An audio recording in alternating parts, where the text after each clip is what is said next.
First of all, we will be introduced with a terrible prison named Belmarsh in the city of London.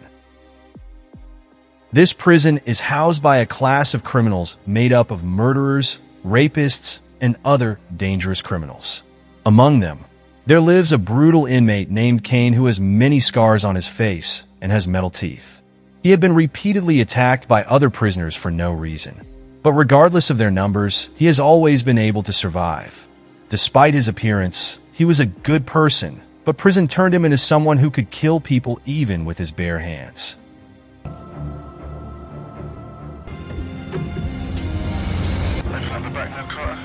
Copy that. On one day, Kane was taken to the hospital to visit his ailing mother, escorted by a high-security team. When he arrived at his mother's bedside, he realized that she had just passed away, and if he had arrived a little earlier, he might have had the chance to say goodbye to her. Despite his deep sadness, he shows nothing in his face and he seems to have learned to suppress his emotions in prison. After spending the last moments with his mother in the elevator, he surprises the guards and unexpectedly starts chasing them. Kane was so quick and brutal that they had no time to defend themselves, and their resistance made them faint and fall through the elevator floor.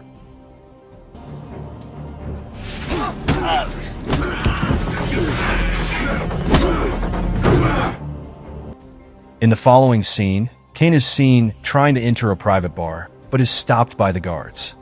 After a few scuffles, Kane is able to easily take them down and enter the bar.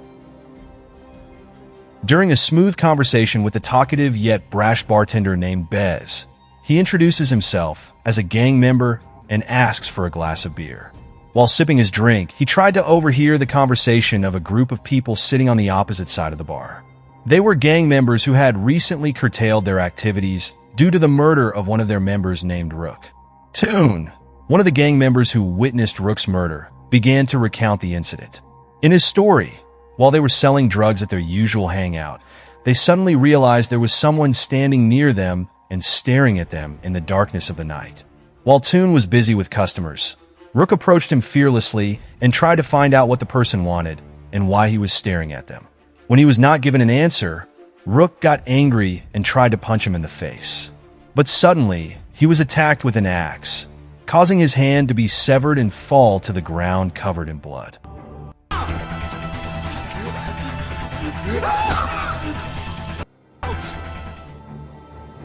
Toon asserted that after seeing the incident, he chased after the assassin and made him run away in fear.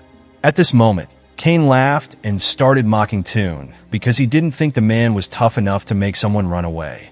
He claimed that Toon was lying and that he was the one who actually ran away like a coward after Rook was killed. Enraged by Kane's words, Toon denies everything and starts threatening him. The entire gang members follow him and get ready for a fight, but when Kane reveals that he is actually a maniacal killer, they all back off out of fear. Bez starts yelling and tells Kane that he can no longer stay in his bar and should leave right now. Meanwhile, the newly awakened bouncers enter the bar and attempt to beat up Kane. Come here, you fuck wanker!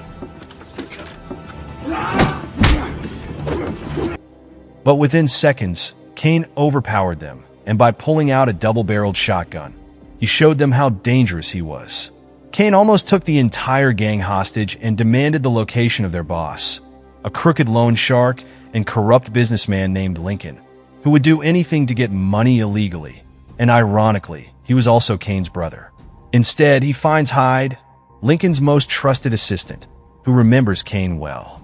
He introduced Kane to the rest of the gang as the boss's brother, who had made a mistake and ended up in jail. Hyde is also not afraid to make fun of the scars on Kane's face and the possible abuse he may have suffered during his imprisonment. At this point, one of the bouncers attacked Kane, but before he could grab it, he was shot in the kneecap, causing his leg to shatter. As she was in great pain, she started screaming in fear. So Kane decided to kick him in the face and knock him out. Despite all the violence Hyde had seen, he didn't think that Kane was Rook's killer because of Toon's words. Therefore, Kane solved the problem by showing them Rook's severed hand in a plastic bag, which Toon opened. Now that everyone knew that Cain was a cold-blooded, ruthless killer with a gun in his hand, they had no choice but to obey his orders. After defeating Hyde, Cain blamed him and Lincoln for his imprisonment and ordered him to call his brother and bring him here. After doing this, Cain, who didn't mind people knowing how he became who he is now, began to tell his story. Many years ago, when Cain was still an ordinary struggling boxer, he went to his brother and asked for money to start a business. Lincoln was playing cards with his gang, Rook, and his accountant, Stokes. The trio had lost a bet on Cain because he couldn't even lose a boxing match. Before Lincoln can respond, Rook scolds Cain for his ridiculous offer and insults him. Similar to Rook, Lincoln preferred not to lend his money because of Cain's bad history. But just before he left, Lincoln stopped him and said that he could lend him the money if he did a job in return. With no other choice, Cain accepted the job without knowing what it was. He went to Hyde's office and received the required information. Cain was told that all he had to do was steal a plastic bag from a poor woman and return it to the office. Without realizing the consequences, Cain carried out the robbery. But to his surprise, the woman began to desperately chase him as if her life depended on the bag. The chase continued until the woman was hit by a car, and Cain, who was stunned to see the incident, was immediately arrested.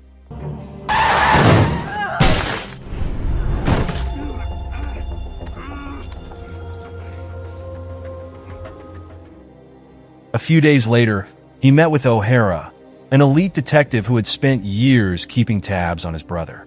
During this meeting, he was informed that his brother ran a dirty loan business where the money his prey borrowed was stolen before he could use it, which caused the prey to become increasingly indebted, and this led to the point where the business seized all the prey's personal property, including their homes and vehicles.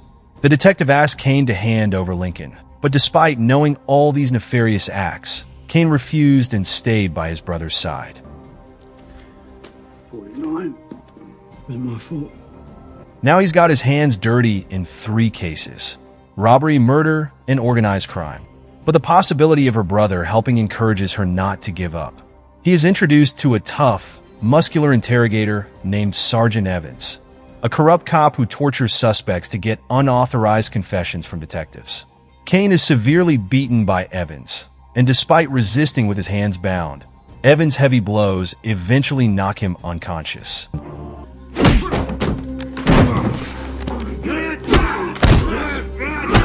Cat behind your back. On the floor. Do you know what we do to cats that piss on you and hurt you, Cain? He ended up in Belmarsh prison, which is the dirtiest and most violent prison and is also known as the meat grinder. With no criminal record, he would face many challenges there. On the first day, he was attacked by a strong man for no reason. Cain tried to defend, but soon found himself in a massive fight with the other inmates.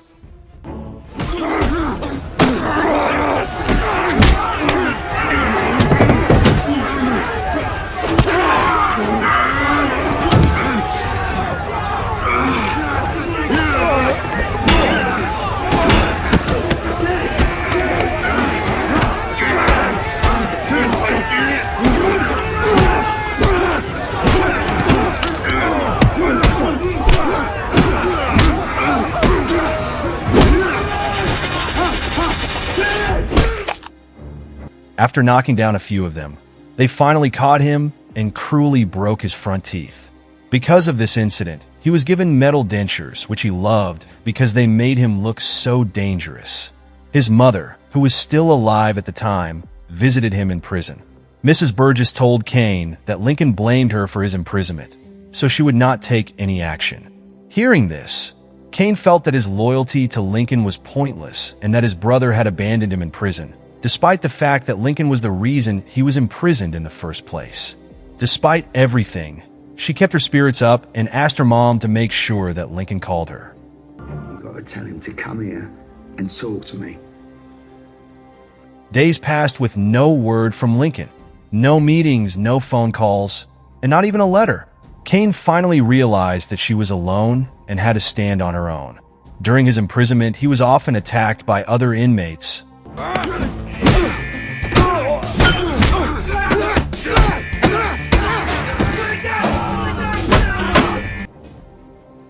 So she began a challenging physical and mental program to prepare for the coming attacks. On a typical day in the prison yard, he got into a fight with two other prisoners. Thanks to his rigorous training program, Cain was able to easily knock both of them out with a few punches after beating them up.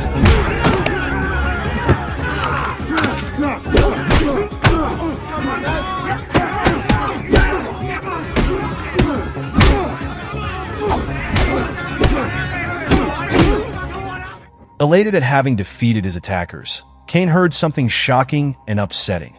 The brutally beaten prisoner informed him that his brother had set a bounty of 20,000 pounds on his head, explaining that this was the reason for all the attacks that had befallen him day and night.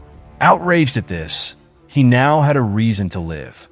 The desire to avenge those who had brought this disaster upon him did not make him give up easily. The prize money lured more and more prisoners every day.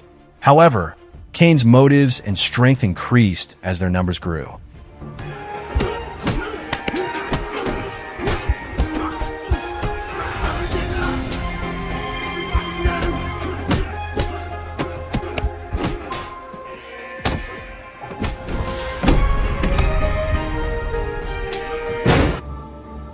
Each fight resulted in a wound, several months of additional punishment, and a few days in solitary confinement. To kill Cain, the prisoners used all available tools, including a flammable chemical liquid known as napalm, which caused part of his face to burn. Cain slowly turned into a bloodthirsty monster who couldn't even recognize himself. A person whose only goal was to survive, and in this way, he showed no mercy to anyone. Even the prison guards were vulnerable to him, and some of them were seriously injured. Cain had been imprisoned for 3 years, and one day his mother visited him to deliver bad news. She was told that he had pancreatic cancer, and she would not be able to see him again. Fainting at this, Cain was unable to explain to his mother what a terrible thing Lincoln had done, as he was now her only confidant. A long time has passed, and Mrs. Burgess' condition has worsened. Detective O'Hara visits Cain, who is being hospitalized for one of his routine conflicts. In this meeting, it becomes clear to Cain that Sergeant Evans, the corrupt officer who brutally tortured him, is one of Lincoln's ears and works for him as a spy. Detective O'Hara told Cain that he fired Evans as soon as he learned of this matter, and that he knew Lincoln wanted Cain dead. So he asked him again to hand over Lincoln. This time, Cain agrees to give the detective what he wants in exchange for a final meeting with her dying mother. So, as we see at the beginning of the movie, he gets an escape window through the hospital and successfully uses it.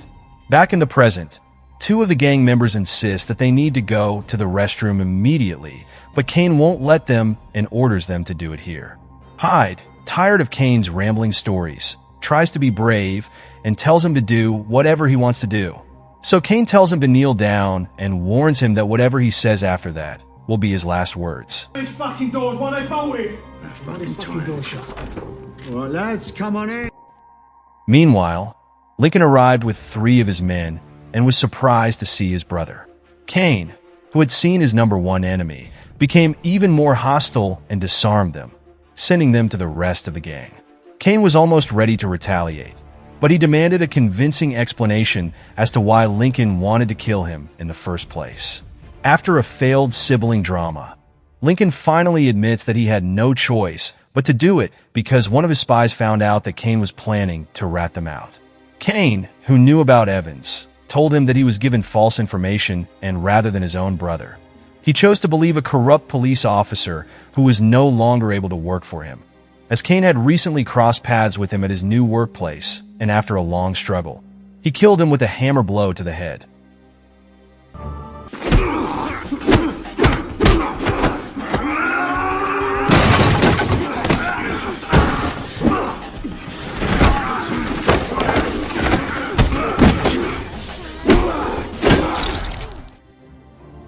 Impressed by his brother's intelligence and careful planning, Lincoln promised him a new life and a fresh start. Cain ignored Lincoln's words and instead shot Hyde and brutally cracked his head, leading to an even more painful sudden death for the witnesses. You're fucking hell!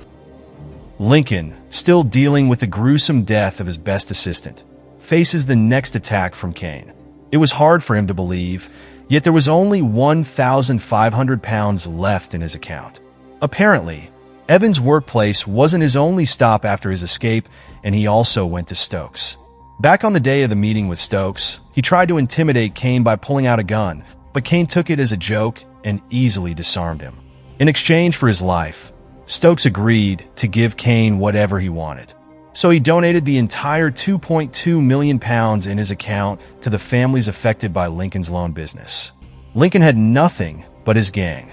He thought Kane would be killed tonight, as there were only 2 bullets left for him, and there were 10 of them. However, Kane said that he only needed 1 bullet, and that was for Lincoln. When Lincoln realized that Bez was going to attack Kane from behind, he continued the trash talk. Bez hit him on the head with a bottle and sparked a fierce fight right there. Kane immediately shot one of the gangsters in the chest, but then he was quickly attacked by the others, causing him to be disarmed. Unable to fight with Kane hand-to-hand, the gangsters began throwing glasses and bottles at him, until Bez handed them a bag full of iron bars, hammers, and knives so that they could kill him. However, one by one they were slaughtered in gruesome ways.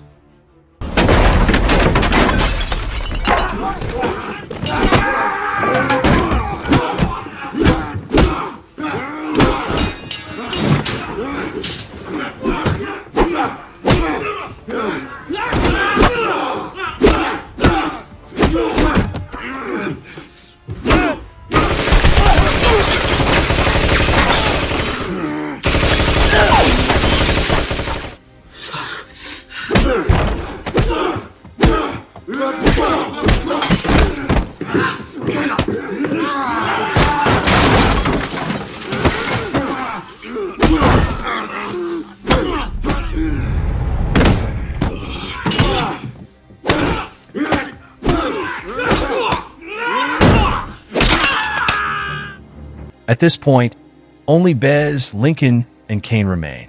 With his gun pointed at Kane, Lincoln tells him that he doesn't care if the man wants to stir him up or not. He had put a bounty on his head just because he had damaged Kane's reputation among his colleagues. After uncovering the truth, Lincoln pulled the trigger, but was shocked to find there were no bullets left. Kane, realizing that the gun is empty, sneers at it, happy that he didn't fall for Kane's previous tricks. Lincoln attacks Kane, trying to stab him with a knife Bez gave him. A classic man-on-man knife fight ensues, and Lincoln is ultimately punished for his evil actions with a stab from his brother.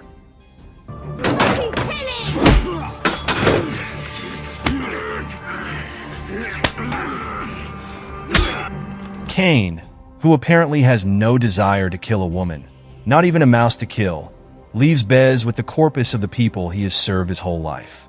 In the end, we see one of Lincoln's victims shocked to see his account balance, which shows that Kane has been able to partially atone for his brother's mistakes. And aside from Kane's satisfaction, that satisfaction benefits the prey and Detective O'Hara as well.